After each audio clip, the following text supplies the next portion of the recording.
All right, before we start doing any exercise, we always want to mobilize our joints, keep our joints and soft tissue healthy.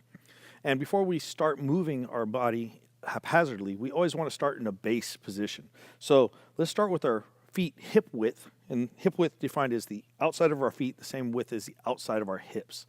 And from there, we're going to come up to our pelvis and make sure our pelvis is neutral. The front of our belt is the same height as the back on our pant line.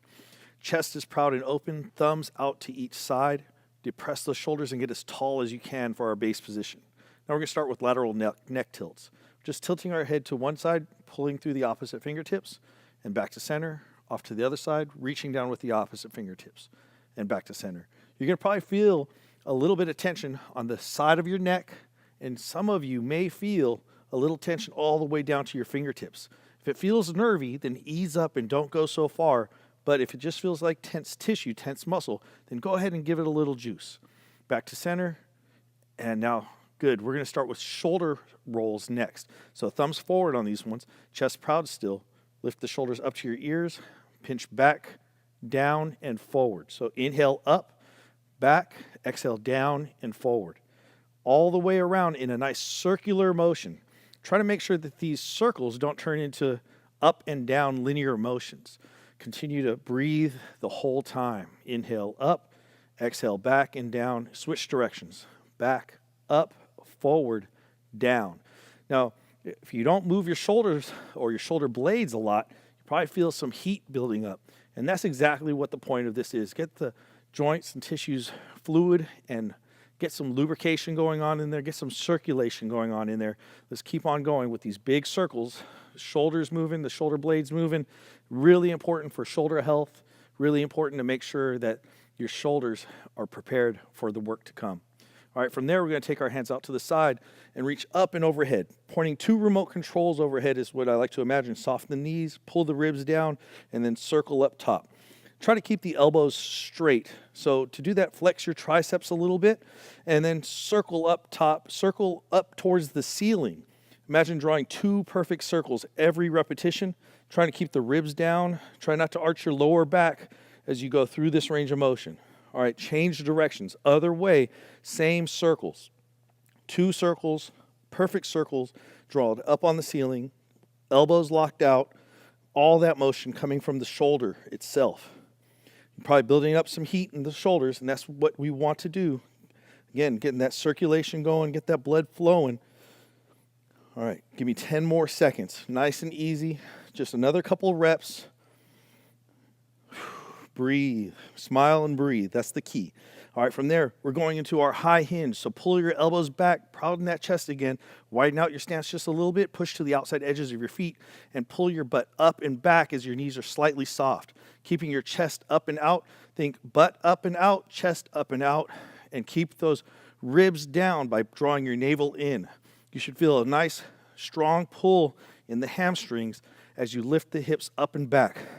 We're going to really prep this movement. It's a really important movement called the hip hinge. In this case, we call this the high hinge because your hips are staying high through the hinge. Depending upon application, you can get different variations, but for this one, we're just going to keep those hips high, keep that chest up and out, and get that nice stretch on those hammies. Whew. Keep it going nice and easy. We're going to do a new variation of this hinge. It's kind of a lateral hinge or a lateral hip root, we call it, right now. So now we're going to turn our toes in just a smidge. Chest stays proud and open. We're going to sit our butt out and back to one side, hips forward in the front, out and back to the opposite side. Inhale up, exhale, out to the side. Inhale up, exhale, out to the side. This time you're going to feel kind of like right behind your pocket, essentially the outside of your butt cheek, outside of your hip, really load up and potentially open up a little bit of that tissue that's chronically tight. If your hips are really tight in this range, it generally speaks to having referred tension in your lower back. Your hips aren't necessarily doing all of their work that they're supposed to be doing, so we're going to spend a little extra time here as well. Give me another 15 seconds or so. This lateral hip root, really opening up those hips. Stick that butt cheek out and back in and out. It's almost like you're trying to knock someone over. Boom. Up to center and out to the opposite side.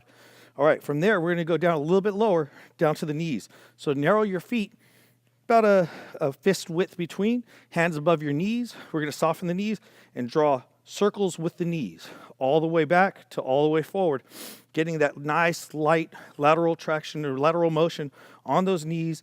We're starting to condition the knees and the feet to the fact that, hey, not everything is going to be just straight on. And a lot of people have injuries to the knees because they never move them in these lateral motions, other way.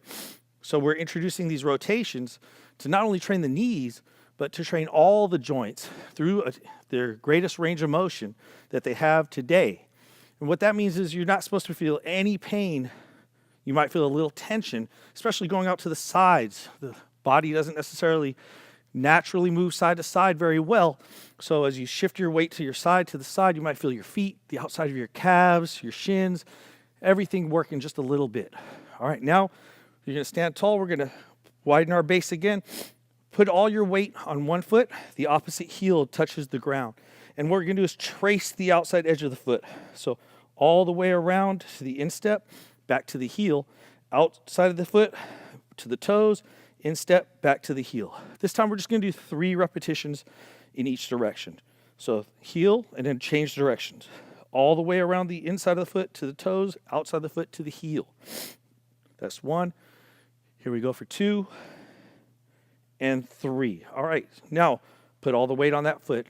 This is the foot that we're going to mobilize. Heel down, outside edge of the foot to the toe, inside back to the heel. Outside edge to the toe, inside edge to the heel. That's 2 already, and here's the 3rd. Back to the heel, change direction.